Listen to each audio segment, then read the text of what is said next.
Boston Bruins beat the Ottawa Senators 6-3 on a Monday matinee in Boston. The home opener.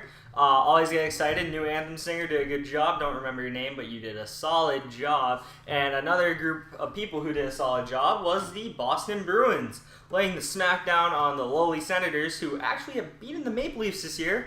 Toronto, what's up with that? But we put them in their place, reminded them that they're the basement dwellers of the East. And we got it started off early too. 30 seconds into the game, early. Real early. Really set the tone. Kind of like what Washington did to us on their home opener in Game 1. So about 30 seconds in, puck goes up the boards to Charlie McAvoy. McAvoy does a great job of keeping him, bats it down low to David Pastrnak. Pastrnak with the net drive from behind the net, jams it under, I think it's under Michael Condon, and Bergeron comes in, piles into the net, and puts the trash away, so to say, gets a garbage goal. So I'm trying to say, just by going hard to the net, boys and girls, if you go hard to the net, you are going to be rewarded in this league.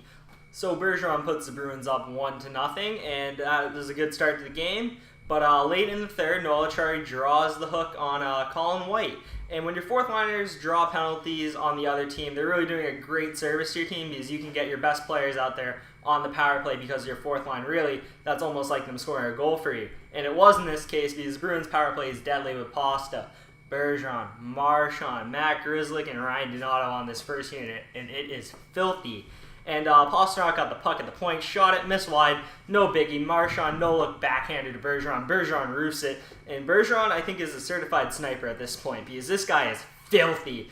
He has 4 goals in the first 3 games, and he's on pace for 80, probably high 90s at this point, unrealistic, but let's dream. And the Bruins would go to the break up 2-0. Great start to the game. The Bruins had a great first period, although there was one thing I thought they were a little sloppy with, and that was some turnovers in their own zone. Specifically, Matt Grzelcyk gave up 2. One really bad one after the second goal where he just threw it in the slot straight to Matt Duchene, and we got lucky because Duchene hit the post. Didn't really like that, but besides that, great first period, and we move on to the second. So if there's one period the Bruins weren't that good in, it was definitely the second. I'd say Ottawa outplayed the Bruins in the second period. Easily would say that. And early on, Mark Stone gets the puck behind the net. Brady Tkachuk went for a line change. Good change by him. Dzingel comes on the ice. No one picks him up. Mark Stone picks him up, though. Hits him up as he's entering the slot. He takes a shot on goal. Good save by Tuukka. Tuukka has to readjust to Mark Stone, who gets the puck right in front of the net, but Stone just bats it to the back post. Easy empty net really for Dzingel, and not much Tuukka can do about there. Really bad by the Bruins to not identify the man coming into the slot, and at that point when Dzingel got the play, it was really up to luck at that point if it wouldn't go in, because the second you don't pick up that guy going into the slot, it's basically over unless you get lucky, and it was over. Kind of like with the Duchene post, we got lucky there. We didn't get lucky here, and Dzingel bats it home to make it a 2-1 game. The Bruins, however, would have a great response to this goal, and just 5 minutes later would bag another one to go up 3-1. Pasta would take it into the zone, down deep on the far side boards, would settle it. He'd take a hit, got it up the boards to McAvoy at the point. McAvoy shoots it, and Chris Wagner, the Walpole native, if you're watching the broadcast, you might have known he was from Walpole because they said it like 5 to 6 times the whole game. Probably just in this period after he scored the goal. But Wagner gets a tip on the McAvoy shot, redirects it. Condon's going one way, the puck's going the other. He's off balance, it just slides in past him somehow, and the Bruins go back to 3-1. Good response, but overall, the Bruins had a bad period and they would concede again. So a little over midway through the second period, puck's dumped in the zone by Ottawa, seems harmless. McAvoy goes over to play it. For some reason, doesn't get anything on it, and Ryan Dzingel is at the ready. He's like this, bangs it, and slaps it past Tuukka Rask. Chara's big body is in the way, and there's no way Tuukka could really see it. At least that's what he said in the postgame, and I take him at face value. Chara's a big dude, and Ryan Dzingel is the beneficiary of a McAvoy miscue, I guess. But really, McAvoy, I can't really blame McAvoy. It's kind of Ryan Dzingel just being very ready and kind of unfortunate that Chara just happened to be in Tuukka's way. I mean, I don't want to put it on Tuukka. Would have liked to see a save there, but also you got Chara in front of you. Just unfortunate.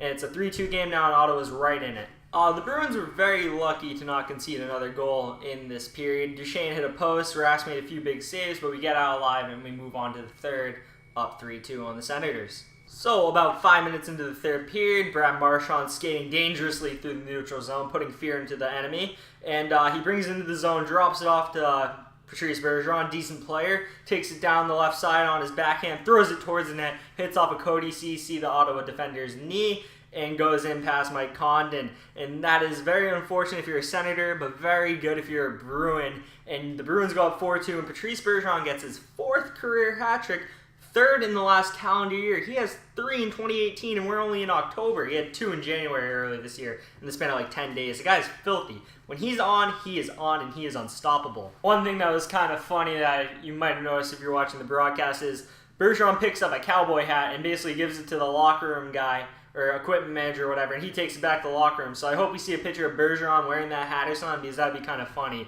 Really like the selection there. One thing that's kind of funny is the Bergeron hat trick goal is a lot like the assist he gets on the Pastrnak goal a lot later in the third. This is like deep, like less than 5 minutes left in the game, deep in the third. And Bergeron gets a pass up the boards from Chara, takes it in on his backhand, same side, far side of the TV, left side of the ice, throws the backhand, hits Pastrnak, basically uncontended on the back post, empty net essentially. I think it was Borowiecki, or however you pronounce that. Just lazy coverage by him really, and Pastrnak goes around him and gets easy tip in. And the Bruins would go up 5-2 here, and you're loving what you're seeing, up 3 goals. It's 30 seconds, only 30 seconds later, the Ottawa Senators would respond with a goal of their own. Chris Tierney has the puck in down low, throws it up to the point to DeMello, a guy they got in there at Carlson trade. He's a decent defender. Throws it on net, and Bobby Ryan gets a tip in. And really just the Bruins caught sleeping right after a big goal. Probably felt they were good when they're up 3 goals, but Ottawa strikes right back and makes it a 2-goal game. The Bruins hold off the Senators. The Senators eventually pull their goalie, and David Pastrnak gets his 2nd goal of the period, and the Bruins win the game 6-3 in a very solid performance out of the whole team. Okay, let's get into some post-game topics I'd like to bring up, and the first thing that I think needs to bring up is the 4th line. The unsung heroes of a lot of games in the NHL. Really, sometimes these guys go under the radar. Tonight, I'm not going to let that happen, though. You had some great things out of the 4th line tonight. Not just the goal, but Noel Acciari drawing the penalty in the first period that led to Bergeron's 2nd goal of the game, 2nd goal of the period. And you also had Acciari dropping Zach Smith when Zach Smith went to check, and that was beautiful. Really gets energy going. That's what the 4th line's supposed to do. The Wagner tip-in was just extra, to be honest. When your 4th line gets a goal, that's just great, because you don't expect that from them, and you get it from them.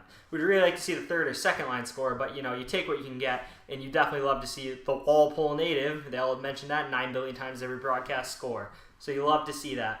One thing I did not love to see, though, is turnovers in our own zone.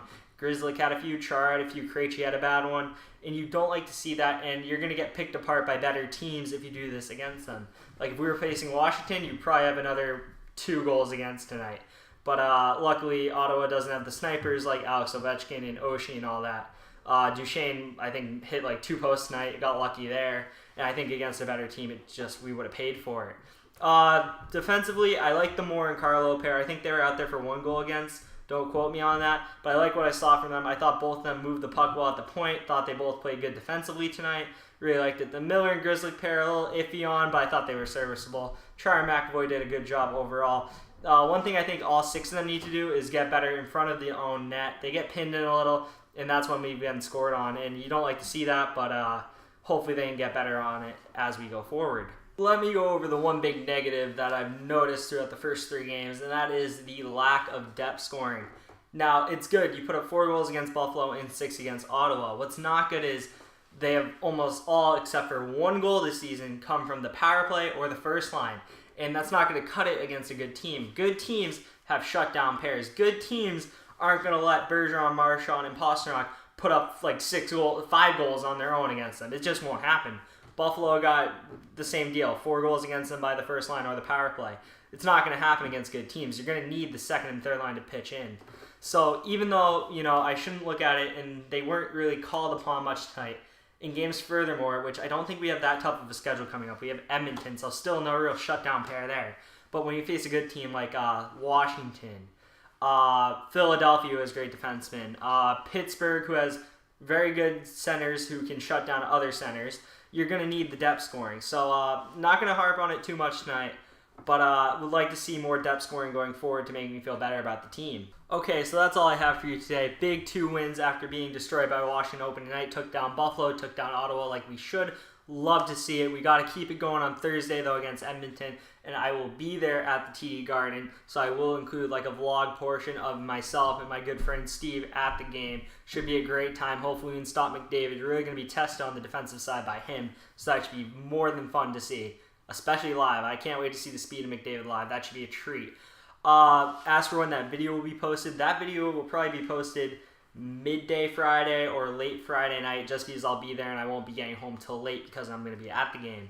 Hit the like button if you like the video. Hit the subscribe button if you want to follow me throughout the season. I'll be releasing a video probably this week or next week about the whole league in general.